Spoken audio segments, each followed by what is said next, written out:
이 슈타지는 소련의 정보기구였던 KGB의 주도하에 서독과 서방 세력에 동조하는 사람들이 있는지를 감시하려고 그들을 사전에 봉쇄하려는 목적으로 만들어진 정보기구입니다.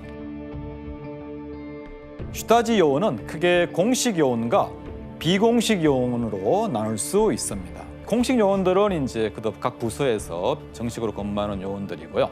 비공식 요원들은 정보를 수집해서 공식 요원들에게 전달하는 역할을 했습니다. 예를 들면 이제 오늘 승규 씨가 집에 가서 지원 씨가 한 말과 뒤에서 한 말들을 다 적어서 기록해놨다가. 기록을 전달한다는 거죠. 감시원이네 그냥. 조심해요. 아닌 척하면서. 그래서 일상에서 이렇게 비공식 요원들이 존재했다는 얘기죠. 1989년을 기준으로 하면 슈타지에는 9만 명 정도의 공식 직원, 야, 그리고 그만해요. 그거보다 근데 2배가 많은 18만 명의 비공식 요원이 존재했습니다. 와, 저렇게 많이 모였어요? 많다. 이 때문에 이제 동독을 통치하던 집권 세력은 공산당이라고 말할 수도 있지만 또 이들의 독재가 가능했던 것은 사실 슈타지가 있었기 때문이라는 말이 있을 정도였습니다. 저는 그 영화를 봤거든요. 타인의 삶이라는 영화를 봤는데 주로 봤어요. 그 영화에서 보면 슈타지의 존재가 되게 부각돼서 나오거든요. 감시 대상자가 있는데 정말 교대 근무를 하면서 밤을 새서라도 모든 걸 다 엿듣고 그냥 범죄네요. 그냥. 그쵸? 그리고 그 감시 대상자의 연인을 매수하려고 막 접근하기도 하고 진짜 살벌하더라고요.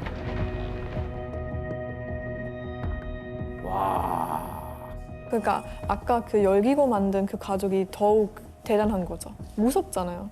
그러니까, 언제 들킬지 모르는데. 같이 탈출한 가족 정보를 잃을 수도 있잖아요. 항상 모든 사람 서로 이렇게 의심하게 만든 거죠. 그거 어떻게 살아? 불안해가지고. 그리고 이제 좀 충격적인 사연 하나 불자면은 우리 할아버지 이제 동덕에서 탈출하고 나서 어느 날 편지 한 통이 날라왔어요. 그 편지를 쓴 사람은 스타즈였어요. 할아버지 너무 놀래가지고 놀란 할아버지가 동덕으로 돈을 이제 붙였던 일도 있었어요. 가족분들을 위해서 또. 네, 열심히 막 일하고. 아니 근데 이게 사람들을 감시하는 것뿐만 아니라 정신까지 피폐하게 만들었다고 하던데. 네, 그 이제 심리적 테러, 심리적 고문이라고 하는 말인데요.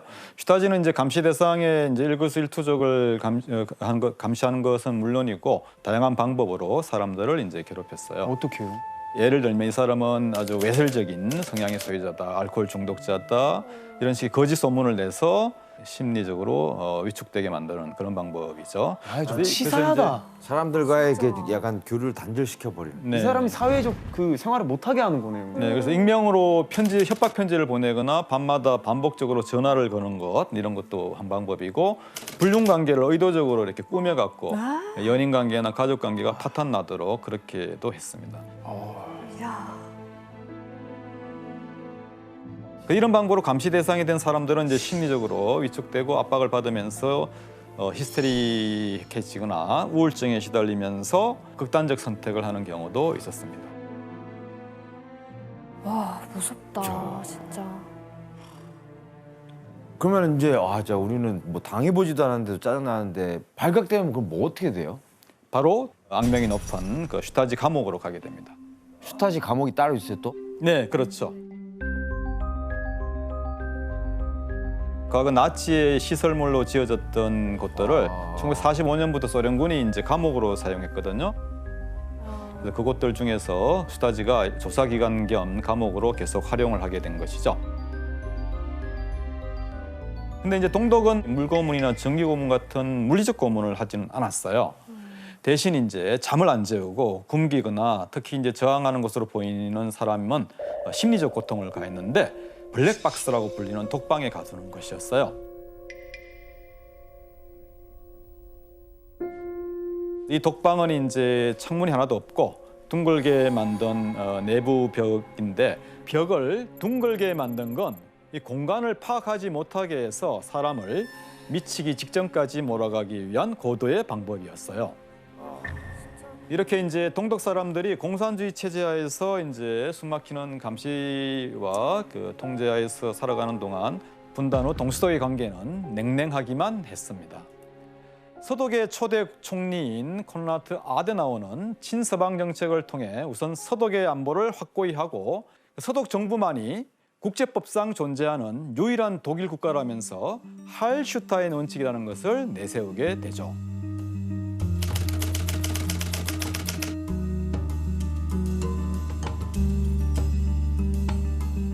이 할슈타인 원칙의 주요한 내용은 동독을 국가로 승인하는 나라와는 외교 관계를 맺지 않거나 단절한다는 한마디로 동독 불인정 정책이었습니다. 국제적으로 동독을 약간 따돌림시키려는 네, 그렇죠. 그런 의도네요. 동독 공산주의 정권을 무너뜨리기 위해서 서독 정부는 사실 동독에 유인물을 보낸다든지 반체제 전복 활동을 조장합니다.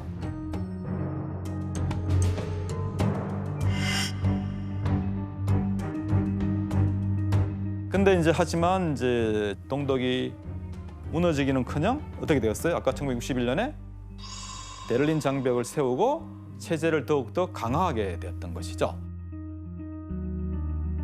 그래서 이제 동독 내부 체제가 무너지기를 기다리는 그런 정책은 완전히 실패로 끝나는 것이죠. 그래서 이 할슈타인 원칙을 포기하고 동독과 서독의 관계를 이전과는 다른 새로운 방향으로 전환시킨 인물이 이제 서독에서 등장을 하고 이 인물이 서독의 권력을 잡게 됩니다. 바로 1969년 서독의 총리가 된 빌리 브란트입니다. 빌리 브란트는 독일 통일 역사를 말하는 데 있어서 결코 빼놓을 수 없는 인물입니다. 그 지난 강연에서 나치 독일에 대한 사죄의 의미로 바르샤바 유대인 희생자 추모제 앞에서 무릎을 꿇었던 사죄한 그분인가요? 네, 그렇죠. 바로 그분입니다. 사실 의전으로 준비되지 않았거든요. 일종의 이제 돌발적 행동이었어요. 진짜 그때 되게 멋있다고 생각을 했거든요. 네. 그 사진을 보면서. 그렇죠. 근데 이제 하지만 이제 정작 서독 사회 내부의 반응은 완전히 달랐습니다. 서독 여론은 이 행동에 대해서 총리가 쓸데없는 짓을 했다든지 그리고 조국을 오히려 모독했다는 그런 의견을 가진 사람들이 절반이 넘게 됩니다. 근데 하지만 이 무릎 꿇기는 이제 동유럽 국가들이 브란트 서독 총리가 얼마나 평화에 대한 강력한 의지가 있는지를 확인하고 신뢰할 수 있는 그런 결정적인 전개가 되게 됩니다. 그래서 그 업적을 인정도 받고 1971년 그 노벨 평화상까지 수상하기도 했었어요. 그렇죠. 빌리 브란트에게는 이제 일관된 정치 원칙이 하나 있었습니다. 그게 뭐였을까요? 중도인가? 바로 현실적 실용주의라는 것이었어요. 현실적 조금 어렵게 들릴 수도 있는데 한마디로 현실적으로 우리가 직면한 문제에 접근하고 구체적인 해결 방법을 찾자는 거였습니다. 경제적 어려움이 동독 정권의 붕괴를 초래할 것이라고 생각하는 건 일종의 환상이다. 동독과의 긴장이 커진다면 오히려 그것이 분단을 더 심화시킨다라는 그런 내용이 있어요. 역으로 생각하네. 예, 역으로 생각하는 거죠.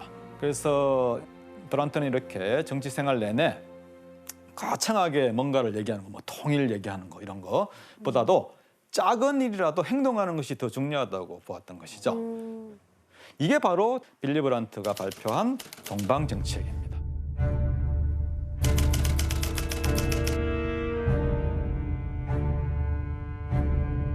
정말 이 동방 정책은 앞에 할슈타인 정책이랑 완전 정반대 기조네요. 그렇죠. 정책이 완전히 바뀌었다고 보셔야 됩니다. 그 방법의 일환으로 브란트 정부는 동독의 정치범 구매를 더욱 확대하기 시작합니다. 그게 무슨 말이에요? 동독에도 동독이 정치적으로 억압을 받는 동독 시민들이 감옥에 있어요. 인권 유린을 하고 있는 거죠. 그럼 그 사람들을 어떻게 해야 되겠어요? 그 사람들을 도우려면 돈으로? 그렇죠. 그 사람들에게 자유를 마련해주기 위해서 구매를 통해서 돈을 주고 이들을 구출해내는 일을 확대했다는 얘기입니다. 아, 서독에서 좀 이제 돈이 좀 경제적으로 있으니까 네. 그렇다면 이런 정치범들을 구매하는데 서독은 얼마를 지불했을까요? 대략 굉장히 많이 썼을 것 같은데. 네, 석방 대가로 서독은 동독에게 전 기간에 걸쳐서 34억 마르크의 현물을 지불합니다. 34억. 네, 잘 이제 한 번에 상이 안 잡힐 수 있거든요. 제가 이제 1인당으로 얘기를 해볼게요. 1964년부터 1977년까지는 동독 정치범 1인당 4만 마르크, 우리 돈으로 3천만 원입니다. 그리고 그 뒤에는 9만 5,847마르크, 우리 돈으로 한 8천만 원을 지불했습니다. 그래서 이런 방법으로 동독 체제 붕괴할 때까지 3만 3,755명을 거래를 통해 현물 거래를 통해서 석방하도록 했습니다. 자, 두 번째는 이제 동독과 서독 간의 통행이 좀 더 원활히 쉬워질 수 있도록 정부 차원에서 지원을 한 것입니다. 특히 이제 1972년에 서독과 서베를린의 그 통과 교통 협정이 체결되거든요. 이거는 이제 서베를린과 서독 도시 사이가 동독 지대잖아요. 그러니까 이것을 가려면 이제 협정이 이제 체결될 필요가 있는 것이죠. 그래서 이제 서베를린과 서독 도시인 함부르크와 하노버와 니른베르크 등 이제 세 곳을 연결하는 고속도로는 이제 무비자로 갈 수 있도록 그렇게 조치를 했고요. 그리고 이제 그 이전까지는 이제 그 통행료를 개인이 이렇게 납부했는데 서독 정부가 그거를 1년치 전체를 연간 일정액을 정해서 일괄 납부를 하게 되죠. 그러니까 서독이 엄청난 돈을 투자한 거네요. 그렇죠. 이렇게 동서독 간의 교류가 점차 확대되면서 마침내 동서독 관계에 순풍이 불어오기 시작합니다. 1972년 12월 동서독 간 기본 조약을 통해서 관계가 정상화되는데 이제 초석이 마련된 것이에요. 서로 이제 그 우호적인 관계를 발전시킨다는 것을 협약을 맺었고요. 그다음에 두 나라가 이 주권, 그다음에 영토 보존, 자결권, 인권 보호 등을 존중한다는 건데 이거는 유엔의 인권 선언입니다. 그것에 기초한다는 거예요. 그래서 여기 규범적으로는 이렇게 인권 보호를 서로 약속을 정해서 지키자 이렇게 정한 것이죠. 그럼 이때부터 동독을 나라로 인정해요? 서독이? 국제법적으로는 완전히 인정하지는 않지만 사실상 인정하는 것이죠. 조금씩 평화의 분위기가 만들어지고 있네요. 그래서 바로 그렇죠. 네, 이런 기본 조약을 계기로 동독과 서독 간의 교류는 더욱 이제 활발해졌습니다. 전화도 하고 편지도 되고 동독 사람들이 서독의 TV를 시청하는 것도 가능합니다. 그리고 이제 서독 사람들은 동독의 친척이나 관계기관의 초청을 받을 경우에 동독에서 30일간 여행도 가능합니다. 우와, 한 달간. 그러니까 분단은 되어 있지만 그래도 왕래를 할 수 있는 거네요. 그렇죠. 신기하네요. 너무 좋다, 진짜. 자, 그런데 이렇게 동방 정책을 뚝심 있게 이끌어온 빌리 브란트 총리가 네. 임기를 2년 이상 남겨둔 상태에서 돌연 사퇴 의사를 밝히게 됩니다. 사퇴요? 왜요? 네. Von Bundeskanzler Brandt, so betonte Kühn später in Düsseldorf, sei absolut nicht das Ergebnis einer parteiinternen Intrige. 보좌관의 정체가 슈타지로 밝혀졌습니다. 그럼 빌리 브란트 24시간 도청한 거네요? 그렇죠. 와, 진짜 소름이다 이거. 믿을 사람 없어. 소름 끼쳐. 빈터 기욤은 이제 오른쪽에 있는 사람인데 원래 동독 사람이에요. 1955년에 슈타지에서 채용돼 갖고 마찬가지로 슈타지였던 아내와 함께 서독으로 넘어갑니다. 무서워. 네, 그 서독을 이주해서 브란트가 속해 있는 3인당에 잠입합니다.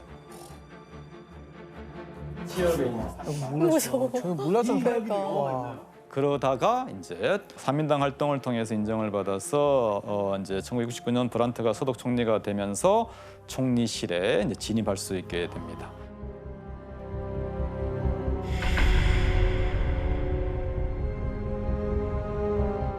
그럼 당연히 이제 총리가 보는 모든 주요한 기밀 서류들을 받아볼 수 있게 된 것이죠. 그래서 기욤은 브란트 총리의 기밀 자료를 마이크로필름으로 만들어서 접촉 요원을 통해 동베를린에 계속 전달합니다. 그 스파이들이 하는 행동이랑 똑같네요. 시가통에 이제 담아가지고. 그렇죠. 네. 1973년도 6월에 이제 브란트가 노르웨이로 가족 여행을 가거든요.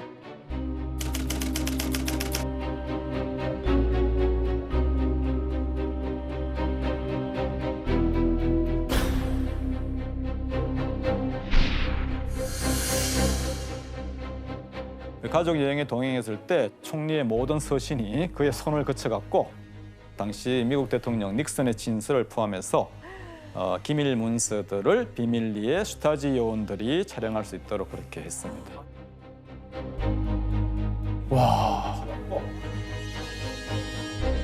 아니 근데 이게 한 나라의 총리의 보좌관이 슈타지였는데 그거를 그렇게 될 때까지 왜 아무도 몰랐던 거예요? 사실 기욤의 활동 초기에 그의 정체를 의심하는 보고가 올라갔습니다.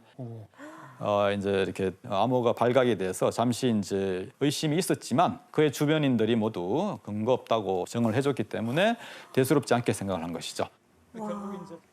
기욤이 덜미를 잡힌 거는 이제 서독의 헌법수호청 정보기구에서 이제 그 증거를 찾게 되면서부터입니다. 1973년에 서독 헌법수호청은 동독의 스파이들을 이제 일부 검거했는데 이들의 메모에서 기욤이라는 이름이 발견된 거예요. 그래서 이제 이걸 수상하게 여기고 이제 계속 조사를 해나가다가 결국 이제 기욤의 부부를 정체를 알게 됩니다. 그래서 이제 그 다음에 4월에 기욤은 체포되었고 재판을 받아서 13년을 선고를 받았습니다. 근데 브란트는 그러면은 죄책감에 사임을 한 거예요? 뭐 왜 사임을 한 거지? 빌리 브란트가 치부가 될 만한 사생활을 다 알고 있다고 봐야 되죠. 그래서 브란트는 사실 여성 필력이 있었고, 그다음에 알코올 중독에 사실 가까웠고, 그런 여러 가지 이제 사적으로 좀 그렇게 깔끔하지 못한 일들이 꽤 있었습니다. 이런 위기에 몰려서 브란트는 이제 결국 사임을 하게 됩니다. 그럼 빌리 브란트 총리의 사퇴 이후에 동독에 대한 서독의 지원과 지속적 교류에 대한 의지가 사라져 버렸을까요? 다행히 그렇진 않았습니다. 브란트 이후 서독 총리 자리에 오른 헬무트 콜이 브란트의 동방 정책을 이어받아서 지속적으로 실행해 나갔습니다. 서독의 정치가들이 어느 정도까지 동방 정책에 협력했는지는 이 사람을 통해서 더 잘 이해할 수가 있어요. 바로 프란츠 요셉 슈트라우스라는 바이에른의 전설적인 주지사입니다. 아마 이 니키 씨와 플로리안 씨는 아마 알고 있을 텐데요. 이 사람은 원래 사실 굉장히 보수적인 입장을 가지고 있었고 반공주의자였어요. 동방 정책에 대해서도 1970년대 내내 가장 강하게 반대했을 뿐만 아니라 빌리 브란트를 실각시키려고 총리 불신임안을 제안했던 대표적인 인물입니다.